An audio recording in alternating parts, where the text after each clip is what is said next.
Hello, hello.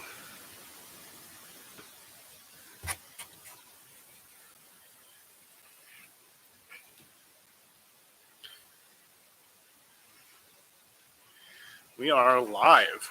Hello, everyone. Well,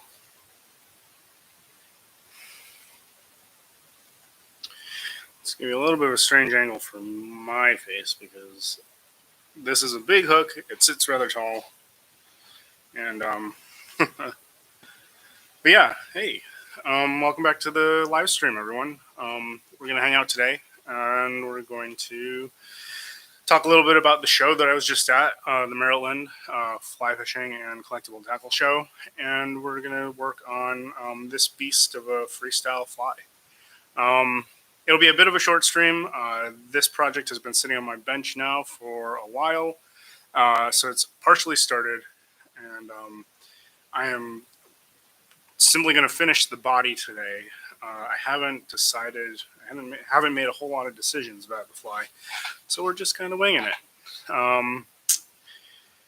But yeah, let's get tying and talking.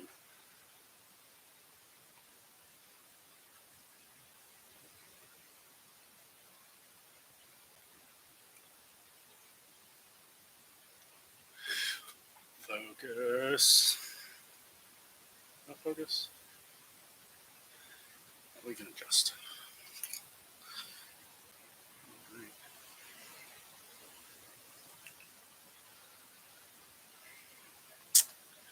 As I said, I haven't made very many decisions.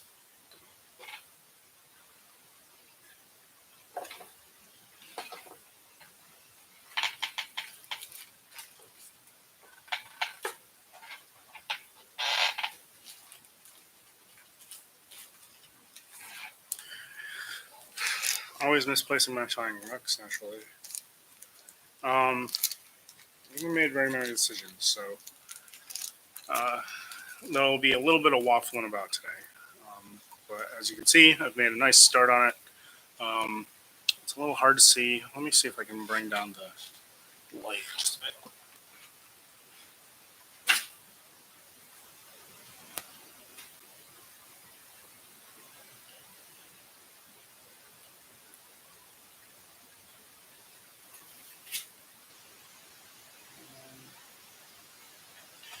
Not that much better. I do apologize. I have an overhead light here. I need to have it. Otherwise, I can't see what I'm doing. Um,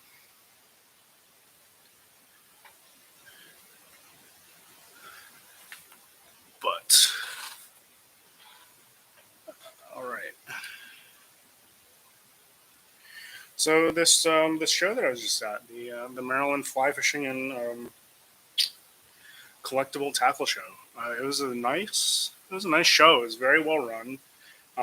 Kind of low attendance. I think I heard in passing that we had about 300 people come through the doors, which is not bad.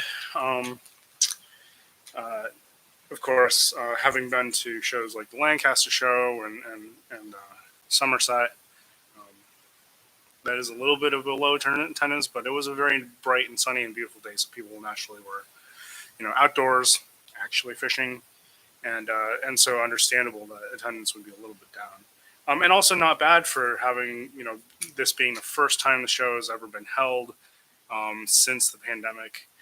Uh, so yeah, and it's a new show. I believe I heard, and I'm sure somebody will correct me if I'm wrong, but I heard that the first time the show was run was in 2018. So it is a very young show. It doesn't have the reach of some of the older shows. So yeah, so overall, I'm very impressed with the way it was run, with what was offered, um, and the vendors, the fellow vendors. Um, and of course, it being a collectible tackle show, people came, ready to buy. Actually, unusually for me, I didn't. So a little uh, behind the scenes, I guess, is that these shows, like Somerset or Lancaster, I generally don't sell flies. It's not that I won't or don't. It's just people don't come to these shows um, with enough or intending to purchase flies, like these. So I don't usually make sales at shows. Let me see if I can get so I don't usually make sales at shows, um, and you know that's always a little bit of a bummer. But what are you gonna do? But because this was a show that was in part dedicated to like collectibles, people were coming to buy things like uh, you know classic reels, classic bamboo fly rods. And so, what better to go with those than a nice classic Atlantic salmon fly? So I was able to move a few flies, which is nice. Definitely made me feel. This is one of those shows where you have to pay for your table, which is pretty standard. But I've been a little bit spoiled by like Somerset and Lancaster, where fly tires get free tables as long as they don't overtly sell things. I know, like I said, I don't sell things at those shows just because there's not a lot of call for it. But I know other fly tires will, you know, on the side sell their flies at the shows. But yeah, so you pay for the table, and it's not inexpensive, at least not for a person who doesn't normally sell flies at shows. Um, so it was nice to make sell some things. Now, for those of you who have seen my Etsy shop, Studio 1213 on Etsy, um, I do most of my business through the Etsy shop. So I will make money, but indirectly off the shows. And as I said before, all the money that goes through the Etsy shop comes in through the Etsy shop, goes straight back into the hobby, into the stream, fly tying, with better lighting, the microphone that I'm using, better webcam that you're viewing me through. So, um, yeah, I'm very lucky that I don't need to make money off fly tying. I can do it as a hobby, and it's a self-sustaining hobby. All right, so I've just been yammering on because I am stalling because I don't have a very clear idea of what I was going to do.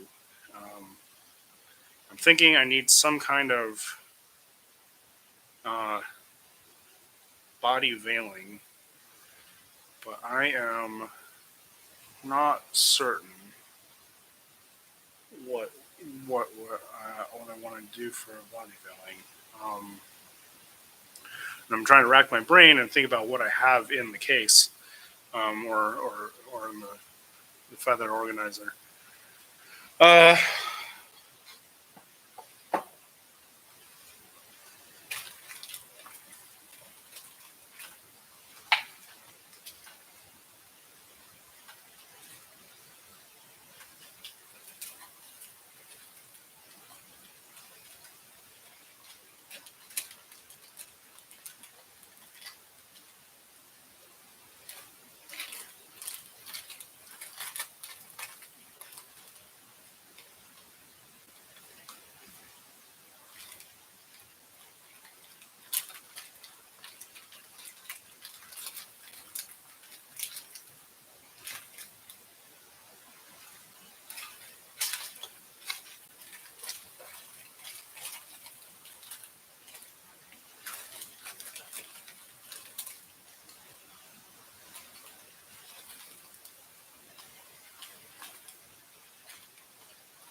hmm.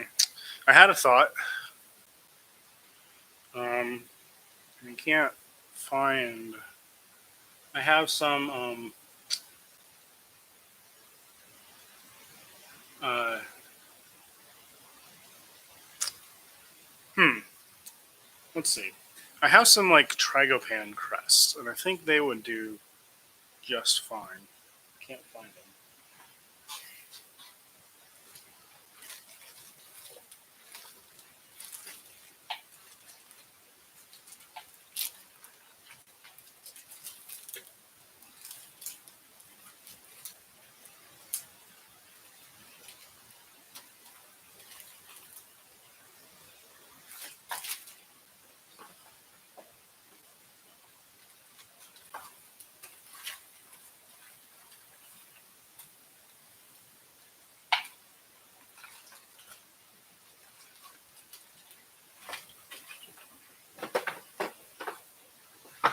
All right. So my second thought was, um, so if you can see here on the tail, I use a slip of kind of this dusky gray turkey. Um, and I think I'm not a huge fan of using slips like that to do body veilings. Um, I also don't think it would be so terrible without a body veiling. It is a nice color, and I'd hate to totally cover it. Um,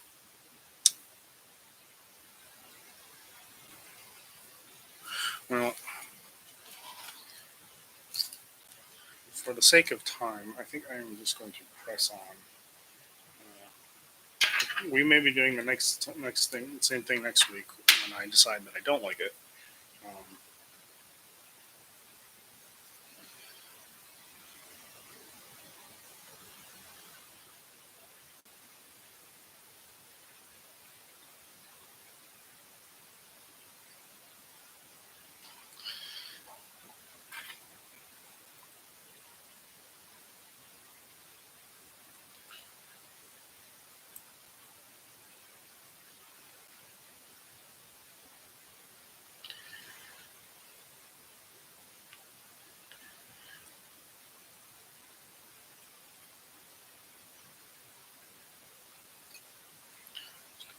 on a hurl butt, just to give us some definition in the body.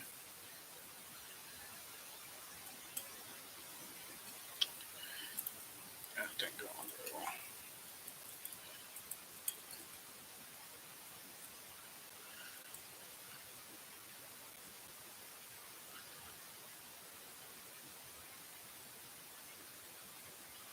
So what I'm doing here is I'm not quite folding the hurl. I'm just pulling the feathers to one side of or the feathers, the fibers to one side of the rachis, or the stem. I guess it's not technically. This would be a bar of a fiber itself of the ostrich hurl, of the ostrich feather. But I'm just pulling the fibers to one side so that they don't get trapped under the stem as you wrap it, because then they'll sit closer. It looks a little denser. You just don't want the fibers to be pointing in the wrong direction, which would be forward, as you wrap it, because that does make um, the butt look a little bit scraggly, in my opinion.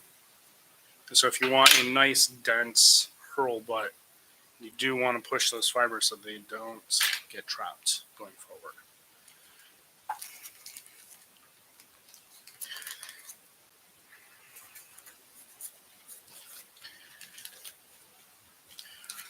Now, one of the ideas that I've been toying with for this fly has been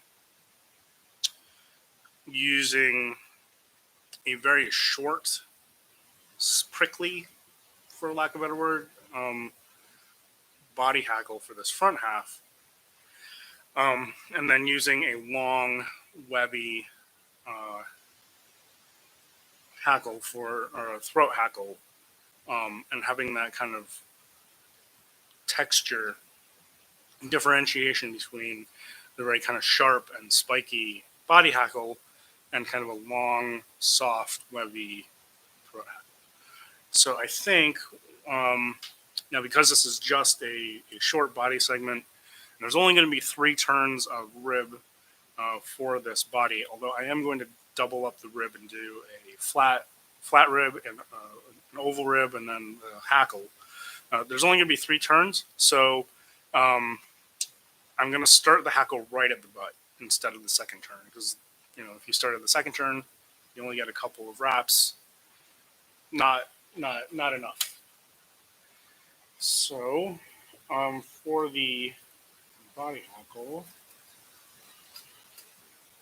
I'm going to use some of this olive grizzly. This actually comes from a Pio saddle. Uh, love this stuff for dry flies when I tie dry flies. Um, I use this, and I love this color.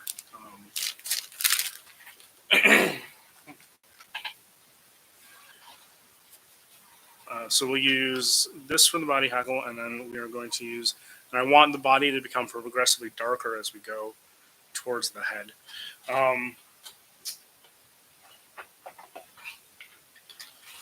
The body itself, we're going to use medium flat tinsel and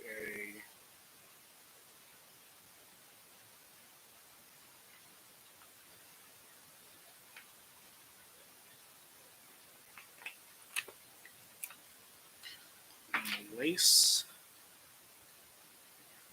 I think that's right. Yeah, we'll go lace.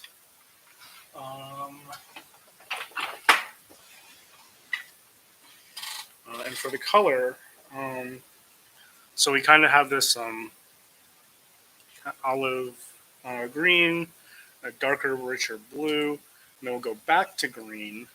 I think. Do we do this? Does that look okay?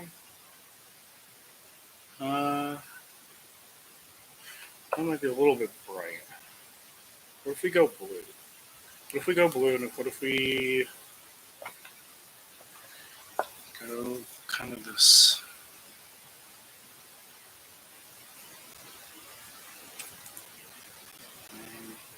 Or, I guess the question is, what looks good with this feather? So I definitely want to use this. Um, hmm. So this has got a lot of yellow in it. So blue actually would be a pretty good complement to it because they're complementary colors. I think we do go with this blue. I think this is a nice blue. Um,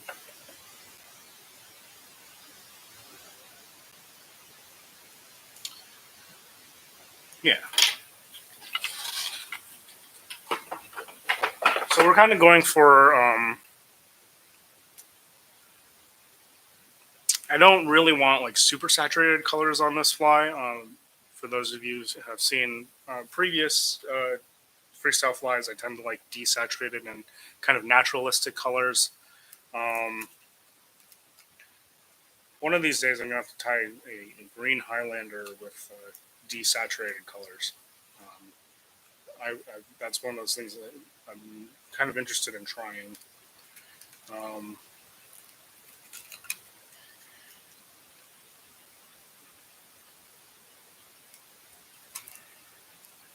I do love a nice, bright, gaudy fly, but just my general aesthetic is for uh, colors that are a little bit more muted, a little bit more, um, as I said, naturalistic. All right, so first on, first on, last down. So the first thing on that we want would be the hackle because that will be the last thing that we wrap for the rib.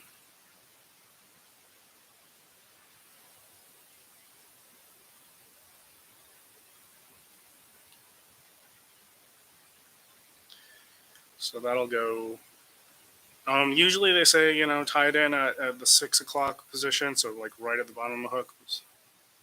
But I'm actually going to tie it in at the 6:30, um, 6:30, 7 o'clock position on the hook. Just because it does take a little bit, a couple of wraps just to um, set it. Essentially, you'll have like an eighth of a wrap where you don't have any hackle fibers, and that is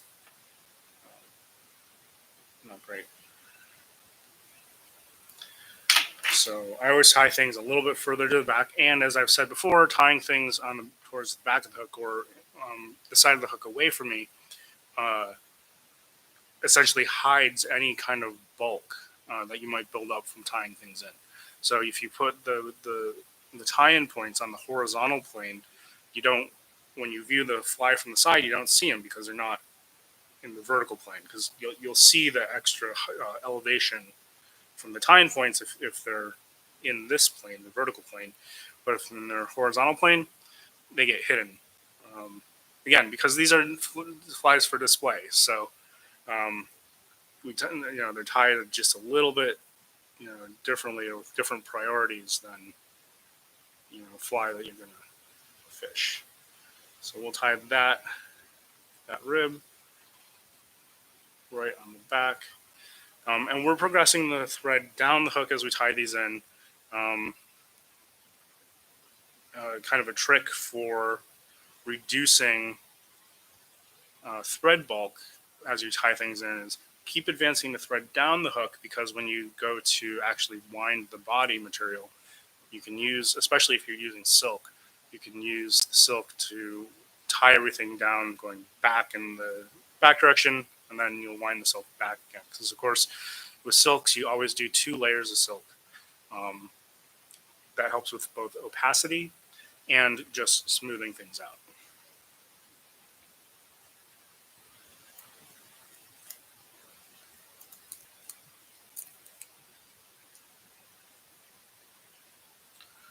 And also medium broad,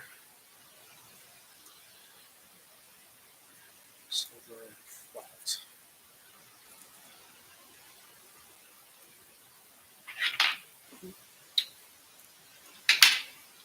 Chase that.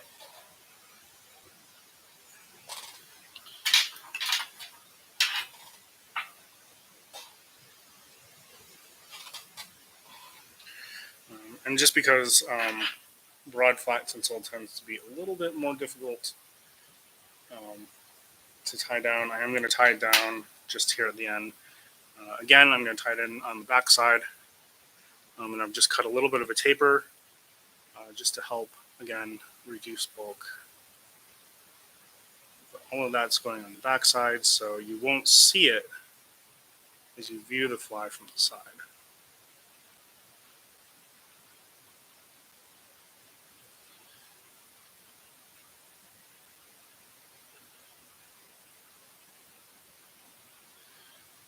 And as always,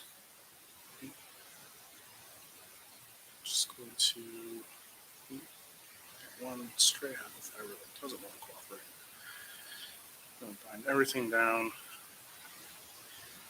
with side-by-side flat thread wraps, keeping everything, on the side of the fly.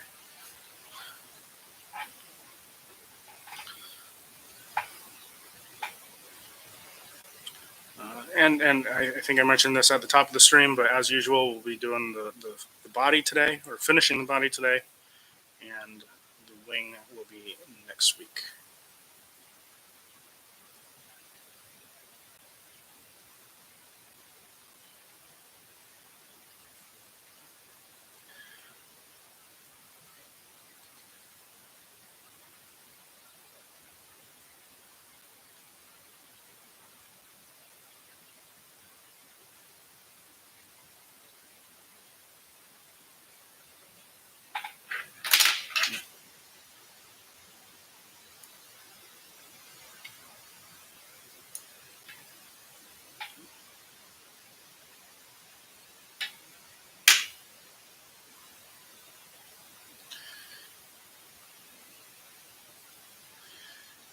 And if you aren't into freestyle flies and you're looking for some of the classic flies I've tied, you can check out the playlist, the live stream playlist. I think I've managed to get most of the videos in there, but I have tied other classic Atlantic salmon flies in the past. Find a full playlist there. I think somebody was looking for a fly in which I did married wing. Um, they're there. They're there. You just got to look for them. Um, so start wrapping.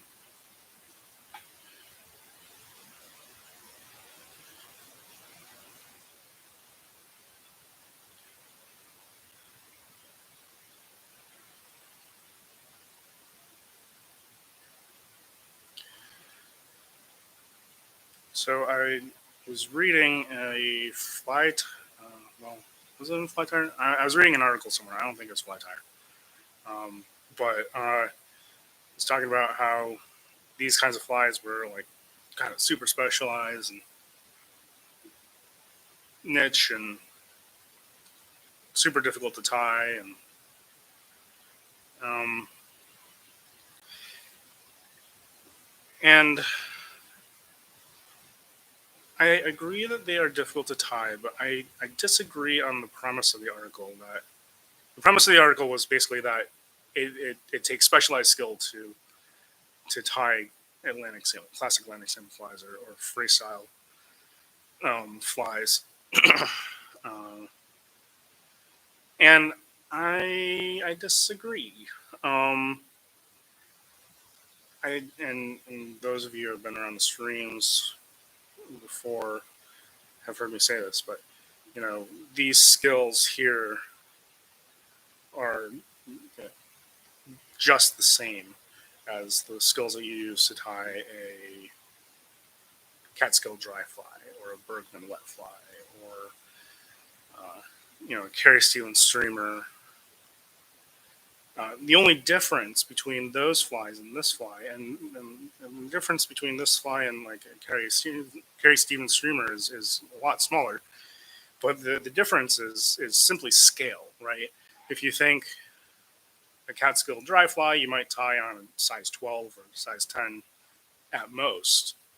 And this hook, this particular hook, um, which is, by the way, I forgot to mention, but this is a handmade hook that I made myself.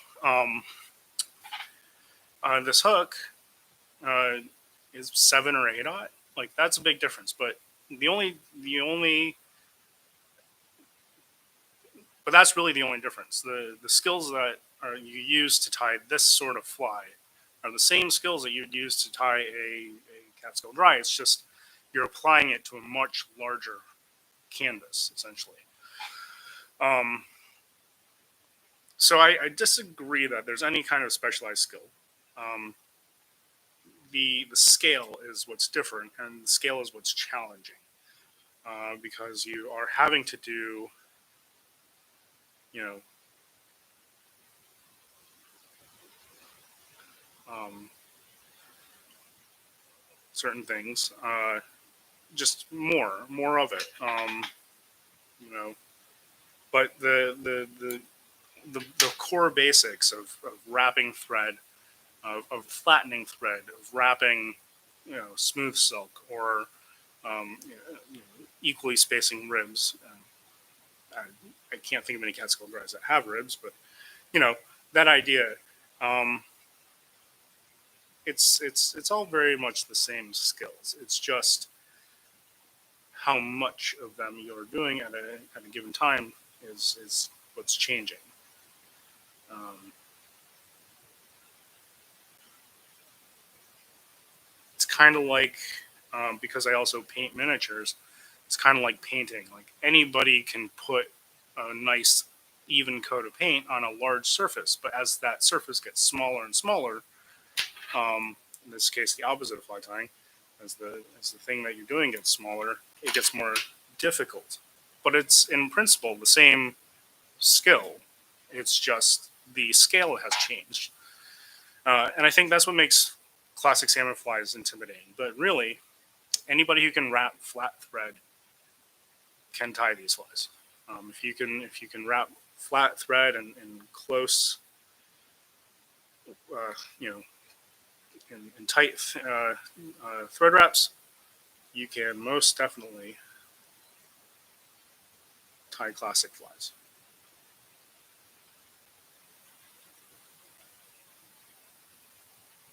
Um, the other thing, the other scale that changes is time. Um, I mean, I can probably whip out a Catskill dry or Catskill style dry, um, in a couple minutes, and I'm slow.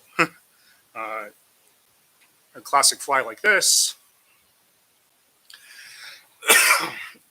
could take, well, this one. Um, I don't know. I don't remember how much time I spent.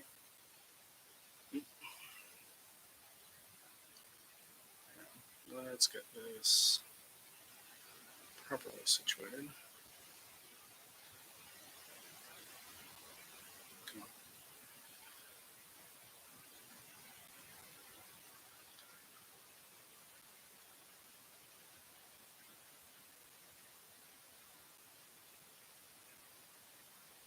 Why won't you wrap properly? Are you twisted?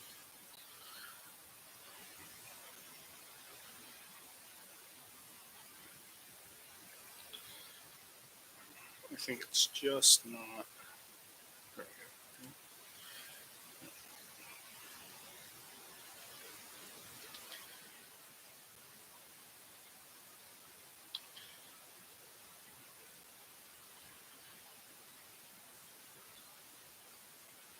go.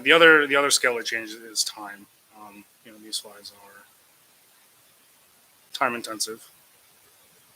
I think this thing has a twist in it. I'm not appreciative of it.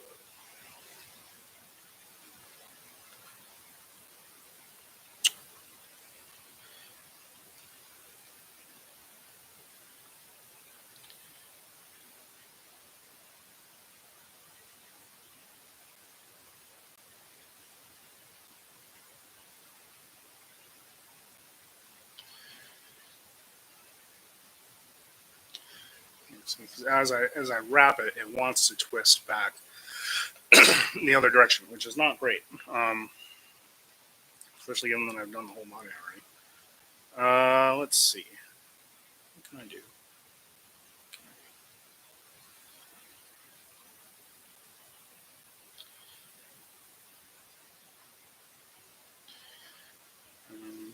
Yeah, and a lot of fly tying, regardless of what kind of fly you're tying, and it's all about getting the materials, such as now, to do what you want. And clearly, right now, I am failing.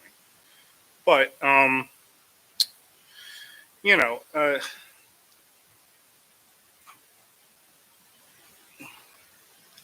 I, I I always, so one of the things that kind of I always come back from the show is shaking my head, being like, man, I get a lot of people who come up to me and say, "Man, I could never do that. I could never do that." It's like, um, I'm sure you could.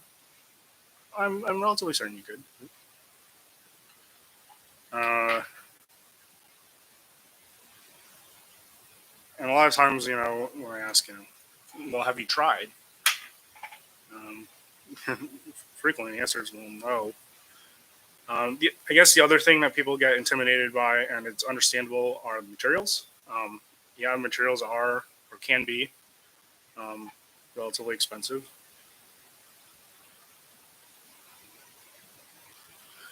And it got there in the end. It's a little bit messy, but that's okay. We wanted it spiky. We got it spiky. And again, it's too short. Absolutely too short. That's on purpose. Basically, the idea that behind this, or the thought behind this, was that I was going to use a short, spiky hackle over a floss body instead of doing like a super spiky sealed fur dubbed segment, and I think it works. Um, I did have this other thought, and maybe maybe on another fly. I actually have a couple of these hooks that I've made. Maybe on my next fly, what I'll do is I'll wrap two hackles, one short and spiky like this, and one longer and spiky, and see how that looks. But for now, this is what we got.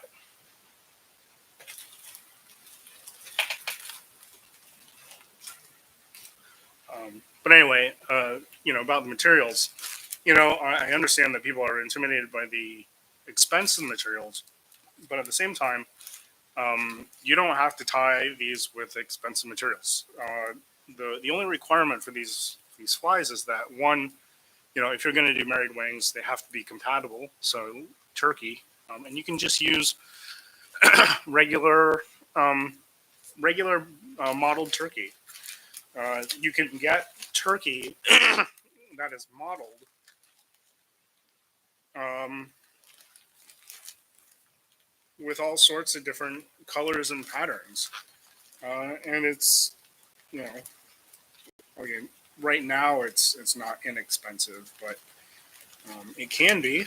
Um, or if you have a source, or if you have a friend who's a farmer, um, it can be relatively inexpensive to acquire just plain modeled turkey.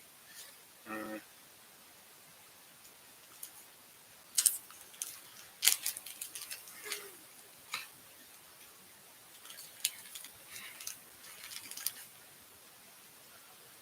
we're gonna jump the color wheel here, and we are.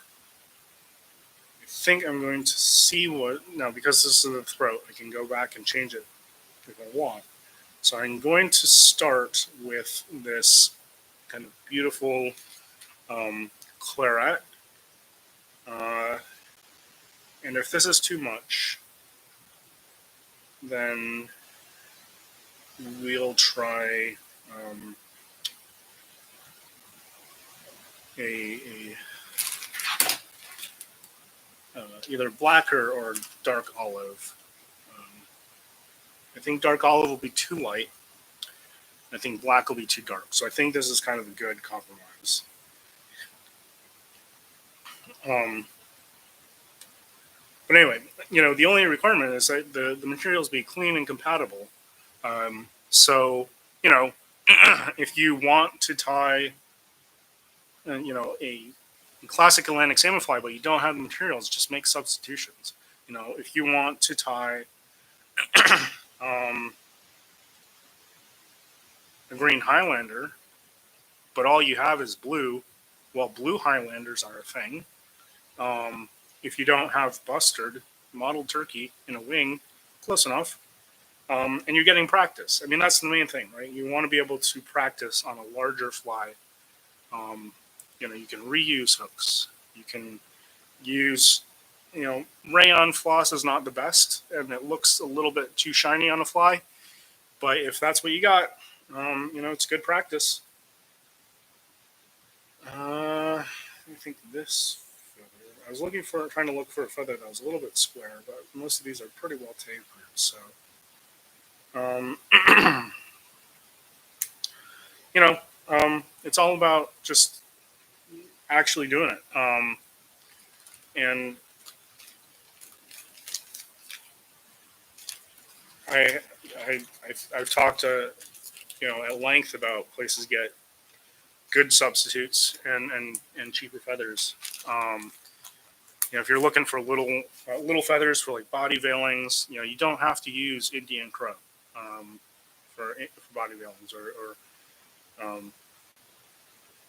Cotinga or whatever it calls for. You can use something that has similar color, um, but is less expensive. Um, I think I've mentioned before. Pet shops are a great place to get just they're sweepings essentially. Um,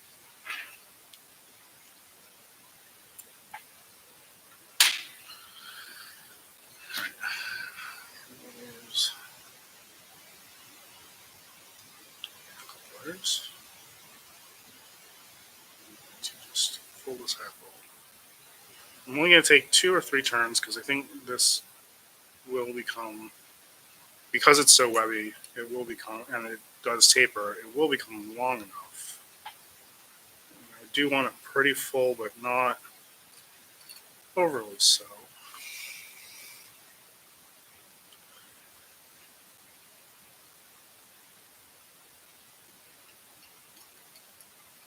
Okay.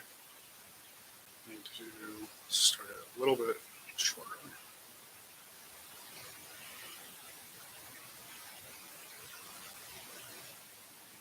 I'm kind of looking for the longer fibers here.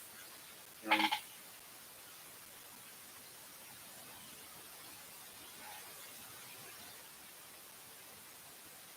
actually, just bind everything down a little bit more. Relax my thread.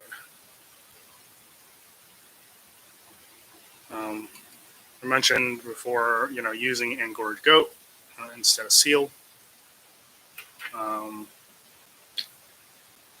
so yeah, lots of alternatives. Take advantage of them, uh, especially these days. Take advantage of the alternatives. Um, just start practicing. Just start doing. Uh, that's the best bit of advice. If you're into these flies, if you're interested, get some good quality modeled turkey. Um,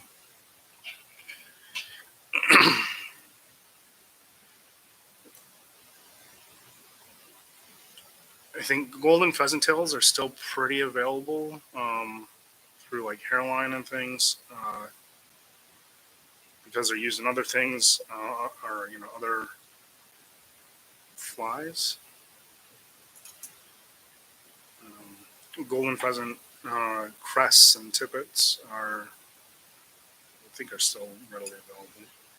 They were, they were I think I ran across some. The last batch of crests that I actually got from my local Cabela's. Believe it or not.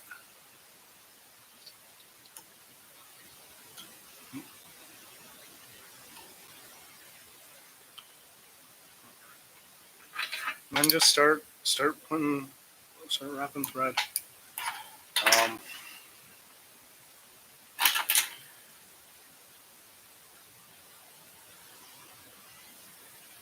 so we're going to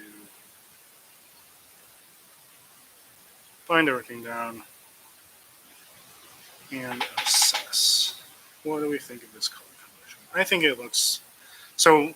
Um, in building this, I think what I'm going to do for the wing is kind of well, it'll be a heavily neutral wing.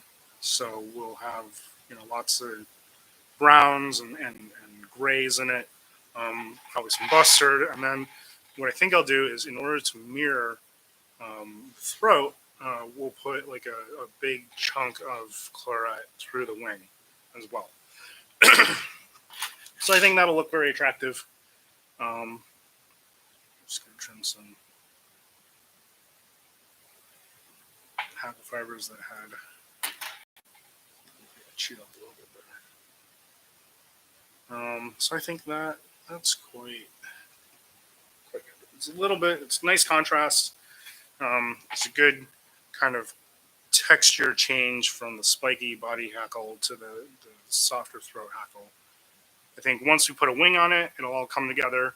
Just as a note, I am using Gold crests for the tail and for the wing. Gold, if you don't aren't familiar, is a cross between Lady Amherst pheasant and golden pheasant. They produce these wonderful. I guess I would describe them as like champagne colored crests. So, um, yeah. So that's looking nice. Like I said, we'll do the wing next week. So come back next week and we'll finish up this fly. And that's the time for today. Thanks for hanging out. If you want to see more of my work, you can check out my Instagram. It's justwondering.brad on Instagram. And as I mentioned at the top, If you want to support the channel, help me keep improving the technology behind the channel, and to help me keep doing this hobby and sharing it with others, you can check out the flies that I have for purchase on my Etsy shop, Studio1213. I am not taking commissions right now. I've had a couple of inquiries. I'm not taking commissions right now. I'm just a little bit busy right now. Got other projects going on. So unable to do commissions. But yeah, again, thanks for hanging out. Hope everybody has a good week, and I will see you next time. Thanks.